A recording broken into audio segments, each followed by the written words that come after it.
اب جو میں آپ کو باتیں بتانے جا رہا ہوں یہ ذرا دل تھام کے سنیے کہ ایک ہوتا ہے قتل اور ایک ہوتا ہے بے دردی سے قتل اور ایک ایسا قتل ہوتا ہے جو انسانیت کو شرما دینے پر مجبور کر دیتا ہے۔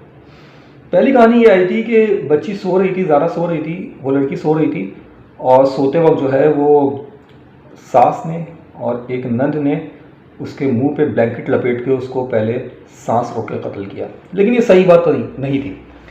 اصل خبر یہ نکلی بات میں کہ وہ لڑکی عشاء کی نماز کے دوران جب حالت سجدہ میں گئی تب اس کے اوپر بلینکٹ ڈالا گیا، ایک سے زائد خواتین اس کے اوپر چڑھیں جس میں اس کی سگی خالہ سگی کزنس جو ساس اور نندیں ہیں، اس کا دم گھوٹا، اس کو سانس روکا، اس کو مارا۔ اسی دوران اس کا بچہ وہاں پہ 2.5 سال کا جو بچہ تھا، اس کا بیٹا جو تھا وہ وہاں پہ موجود تھا، وہ رونے لگا تو ایک نند جو ہے، ایک کزن جو ہے وہ اس بچے کو لے کے دوسرے کمرے میں چلی گئی۔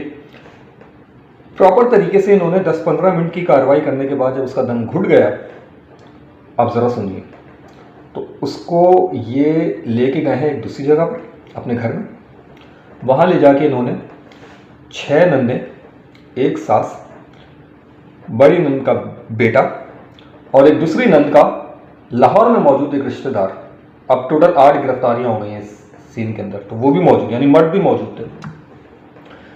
پہلے اس کا سر کاٹا ہے، پھر اس کے دونوں بازو کاٹے ہیں اور پھر جو جسم کا باقی حصہ بچتا ہے اس کے بھی 2 پیس کیے۔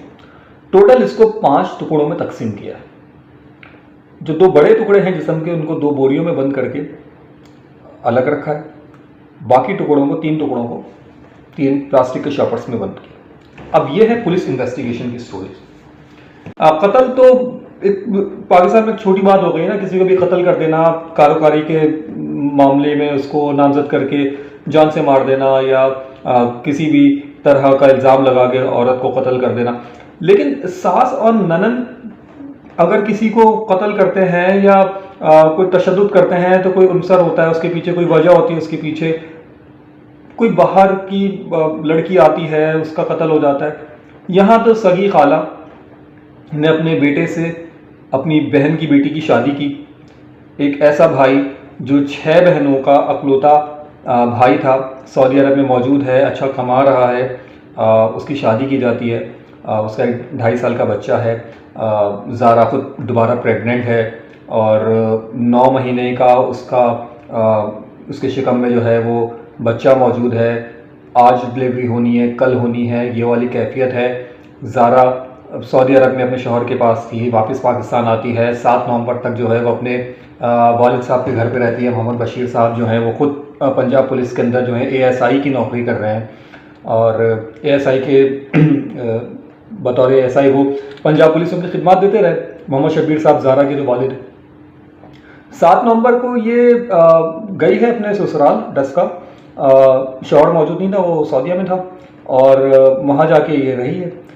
10 نومبر کو صبح جو ہے وہ محمد بشیر صاحب نے فون کیا ہے، محمد بشیر صاحب نے اپنی بیٹی کی خیریت پوچھنے کی کوشش کی ہے، بیٹی نے فون نہیں اٹھایا ہے۔ 10-15 منٹ کے بعد انہوں نے ایک اور کال کی ہے، بچی نے پھر فون نہیں اٹھایا ہے، انہوں نے پھر تیسری کال کی ہے، ان کی بیٹی نے پھر فون نہیں اٹھایا۔ سیم ٹائم سعودی عرب سے کال آتی ہے داماد کی اور وہ کہتا ہے کہ زارا فون نہیں اٹھا رہی ہے، وہ بھی کافی دیر سے ٹرائی کر رہا ہے۔ اب شوہر جو سعودی عرب میں ہے، باپ جو سیالکوٹ میں موجود ہے، دونوں پریشان اس بات پہ ہوتے ہیں کہ بچی ان کی اور اس کی بیوی جو ہے وہ 9 مہینے کی پریگننٹ ہے، تو کوئی بھی ایمرجنسی کسی بھی وقت ہو سکتی ہے، تو یہ فون کیوں نہیں اٹھا رہے۔ اس سیم ٹائم کے اندر جو ہے وہ یقیناً اس کے گھر پہ موجود 6 دیگر لڑکیاں جو اس کی ننند بھی ہیں، اس کی کزنس بھی ہیں، خالہ کی بیٹیاں بھی ہیں، ان کے پاس بھی موبائل فونز موجود ہیں، ان کے جوان بچے ہیں 2-3 بہنوں کے، ان کے پاس بھی موبائل فونز موجود ہیں، ساس کے پاس بھی موبائل فون موجود ہے۔ اگر کوئی بھی رابطہ نہیں کرے گا تو پھر باپ کیا کرے گا؟ باپ بھاگا اور اپنی سالی کے گھر آیا، یعنی کہ اپنی بیٹی کی ساس کے گھر آیا۔ گھر آ کے اس نے جو منظر دیکھا وہ یہ تھا کہ اس نے آواز دی زارا کہاں ہے؟ تو زارا کی جو ایک نند ہے اس نے کہا کہ بھاگ گئی ہوگی کسی کے ساتھ، زیورات لے کے اور پیسے لے کے بھاگ گئی۔ یہ خود ASI پولیس کے اندر تو لازم بات ہے کہ کوئی نارمل بات تو تھی نہیں، پہلے بھی ایک دفعہ قتل کی کوشش کر چکے تھے ان کی بیٹی کو۔ باپ نے اندر داخل ہوا گھر کے، تمام کمروں کی تلاشی لی، اور باپ اب یہ اسٹیٹمنٹ دے رہا ہے، اور یہ اسٹیٹمنٹ میں یا آپ کے پاس نہیں آ رہا ہے، پولیس انویسٹیگیشن سے برطانوی نیوز ایجنسی کو جا رہا ہے نا، برطانوی نشریاتی ادارے، مطلب پاکستان کے جو کرائم سین کریٹ ہو رہا ہے وہ انٹرنیشنلی کس طرح سے ہائی لائٹ ہو رہا ہے. تو برطانوی نیوز ایجنسی کو جو ہے وہ محمد بشیر صاحب بتا رہے ہیں کہ میں نے ایک کے بعد دوسرے کمرے میں تیسرے کمرے میں جا کے اپنی بیٹی کو تلاش کرنے کی کوشش کی، بیٹی نہیں ملی. ٹھیک ہے، لیکن وہ 2.5 سال کا بچہ ملا. تو محمد بشیر صاحب نے بولا کہ میری بیٹی کو بھاگنا ہوتا تو اپنے بچے کو لے کے جاتی، بچے کو کیسے چھوڑ کے گئی ہے یہاں پہ، اور وہ 9 مہینے کی پریگننٹ عورت کیسے بھاگ گئی زیورات لے کے، کس کے ساتھ بھاگ گئی. باپ کہتا ہے کہ مجھے سب سے زیادہ جس چیز نے شک میں مبتلا کیا وہ یہ تھا کہ گھر اس طرح سے کبھی ان کا صاف نہیں رہتا تھا جس طرح سے وہ گھر اس دن صاف تھا. پورے فرش کی دھلائی کی گئی تھی، ایک بڑا گھر ہے، تمام کمروں کی دھلائی ہوئی ہے. خود بھی پولیس کے محکمے میں کام کر چکے ہیں، پنجاب پولیس سے وابستہ ہیں. ان کو شک ہوا، انہوں نے پہلی کال کی اپنے بڑے بھائی کو، دوسری کال کی 15 کو، اور تیسری کال کی مقامی تھانے کو یعنی پولیس اسٹیشن کو. اور انہوں نے پولیس کو بلا کے معاملہ سامنے رکھا کہ میری بیٹی گھر پہ نہیں ہے، یہ اس کے سسرالی ہیں، اور یہ بول رہے ہیں کہ بچی یہاں سے غائب ہو گئی ہے، چلی گئی ہے، اور زیورات وغیرہ لے کے چلی گئی ہے. مجھے شک ہے کہ میری بچی کے سسرالیوں نے، اور جو میرا بھی سسرال ہے، میری بچی کو کر لیا ہے اغوا. پولیس انویسٹیگیشن کا آغاز ہوتا ہے.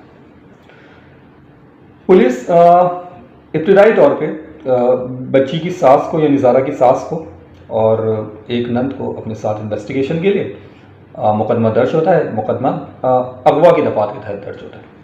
انویسٹیگیشن میں جو سنسنی خیز انکشافات ہوتے ہیں اس میں پھر وہ ساس یہ قبولتی ہیں کہ ہاں ہم نے اس کو قتل کیا.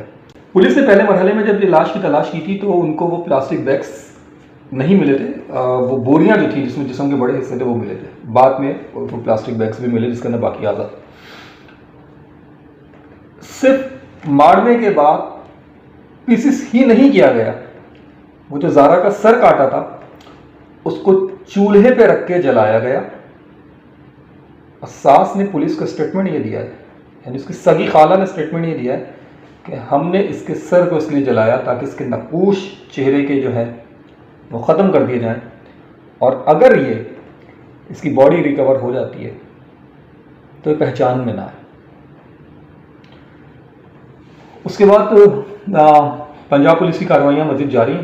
انویسٹیگیشن میں 4 افراد کو پکڑا گیا تھا، اس کے بعد یہ تعداد 8 ہو گئی ہے. نوید نامی وہ شخص بھی پکڑا گیا ہے، بھانجا بھی پکڑا گیا ہے، ساری کزنس پکڑی گئی ہیں، ساس پکڑی گئی. اب ساس کیا کر رہی ہے؟ ساس اپنی بیٹیوں کو بچانے کی کوشش کر رہی ہے، یعنی کہ اس کی کزنس کو بچانے کی کوشش کر رہی ہے خالہ. سوال یہاں یہ اٹھتا ہے کہ یہ قتل ہوا کیوں؟ ساس کہہ رہی ہے کہ یہ قتل میں نے صرف میری مرضی تھی، میری بیٹیوں کی مرضی اس میں شامل نہیں تھی، اور یہ قتل میں نے اس لیے کر دیا کہ میں نہیں چاہتی تھی کہ میرے بیٹے کی تمام انکم جو ہے جو وہ سعودیہ میں کما رہا ہے وہ اس عورت کے پاس جائے. اور کیونکہ یہ پریگننٹ تھی، اس کا ایک بچہ اور ہونے والا تھا، تو اگر یہ بچہ ہو جاتا تو میرا شوہر مکمل طور پہ جو ہے وہ بیوی کے کنٹرول میں چلا جاتا. شوہر قدیر وہ صاف اپنا اسٹیٹمنٹ یہ دے رہا ہے کہ ایسا کبھی نہیں ہوا کہ میں نے تمام انکم جو ہے وہ اپنی بیوی کو دی ہو. نہیں، میں اپنے گھر والوں، اپنی بیوی کے ساتھ اپنی ماں کے لیے بھی پاکستان پیسے بھیجتا تھا، میری ماں کو بھی ملتے تھے.